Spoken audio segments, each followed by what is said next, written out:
En el final de la Guerra del Pacífico, Perú construyó un submarino que podría revertir la inminente derrota. Chile planteó llevar un barco desarmado para tomarse el lago más alto del mundo.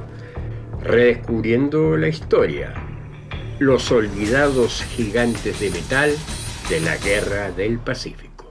En el siglo XVIII comenzaba la revolución industrial. Una nueva energía había nacido, el vapor. Y con ello, por supuesto, un cambio profundo. Máquinas nuevas, máquinas modernas. Salían los trenes a vapor, los barcos movidos a vapor. Y esto necesitaba, por supuesto, materias primas, como por ejemplo caucho, carbón. En 1769, el ingeniero escocés James Watt patentó una máquina que lo cambiaría todo, la máquina a vapor. Y en 1775, el ingeniero David Bushnell creaba el primer submarino, la Tortuga, que tenía además un ingenioso sistema, un taladro que perforaba el casco del barco enemigo y allí colocaba una bomba. Armas de mayor poder mortífero, mayor cantidad de víctimas. El ingeniero peruano Federico Blum Otton se había dedicado al trazado e implementación de las líneas de ferrocarriles hasta que se obsesionó con la idea de crear el primer submarino construido en Perú. Entre 1863 y 1866, Perú y Chile se unieron contra España. Durante ese periodo, Blum Otton trató de terminar su submarino, pero no alcanzó. Chile sí había hecho su submarino, el Flash, ¿se recuerda usted? Cuando incluso se hicieron las pruebas frente al presidente de la República, pero lamentablemente quedó en el fango del Océano Pacífico. En Perú, 13 años después, durante la Guerra del Pacífico, finalmente lograron la hazaña. El Toro, el primer submarino peruano, pasaba todas las pruebas.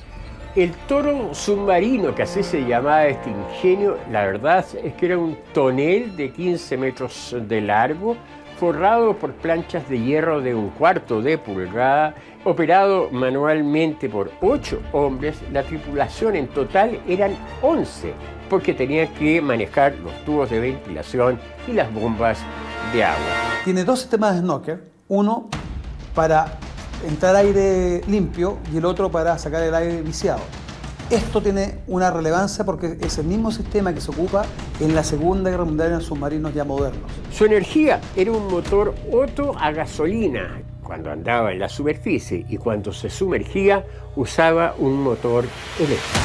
El submarino logró avanzar a 3 nudos bajo el mar y sumergirse por media hora, tiempo suficiente para destruir uno de los acorazados chilenos. El sistema de armas que tiene el submarino Toro corresponde a un torpedo de botalón o pértiga. Esta es una especie de lanza que al acercarse el submarino al buque enemigo lo clava, se aleja y se acciona a distancia. Pero el plan fue advertido por espías chilenos y los barcos fueron avisados que había una amenaza de tales dimensiones que simplemente había que salir hacia alta mar. Después del primer intento fallido de El Toro, lo que vino fue una serie de desgracias para la hazaña tecnológica peruana. El mismo gobierno del Perú ordenó hundir su joya para que no fuera utilizado por el enemigo. Se ordena a las fuerzas navales chilenas recuperar el submarino Toro, que había sido hundido a poca profundidad. Cuando se recupera, se lleva al astillero, se revisa y se encuentra que el submarino no tiene daño alguno. ¿Qué pasó con este submarino?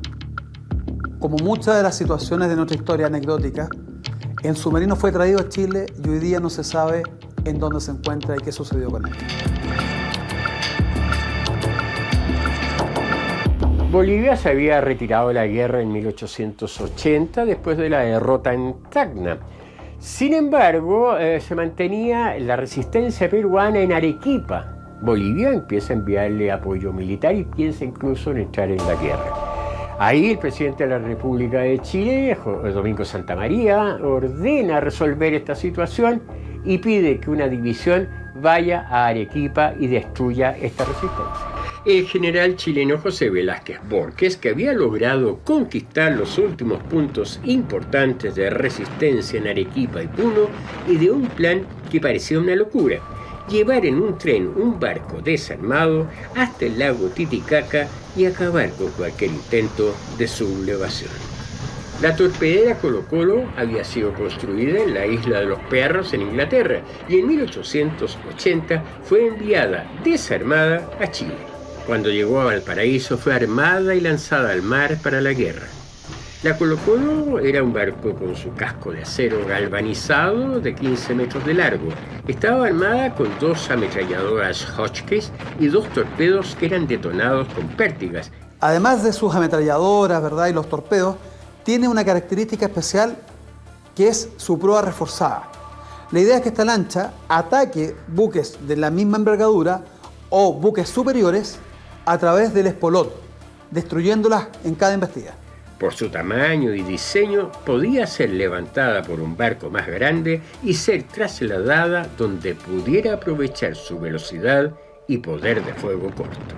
Luego de participar en una serie de operaciones militares, en 1883 la Colo Colo se trasladó por mar hasta el puerto peruano de Hilo. Allí fue desarmada, subida a vagones de tren y transportada hacia Puno, ciudad peruana a orillas del lago Titicaca.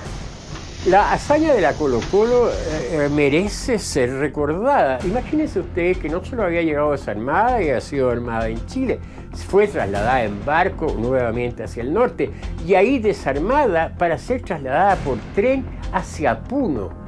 Desarmarla, llevarla y llegando allá, armarla nuevamente para instalarla en el lago Titicaca. Realmente una hazaña increíble. La sola aparición de esta poderosa máquina de guerra en el lago navegable más alto del mundo acabó con todos los movimientos militares del enemigo. Las naves peruanas que se habían refugiado en el lago se entregaron a las autoridades chilenas y la guerra, como expresión de lucha armada, simplemente se acabó. Llegando al término de la Guerra del Pacífico, se van retirando las tropas chilenas y anecdóticamente se les olvidó que tenían a la lancha torpedera Colo Colo navegando en las aguas de Titicaca. Rápidamente tienen que reaccionar y se desarma y nuevamente se baja en tren, llega al Callao y en 1885 en Valparaíso fue desarmada definitivamente.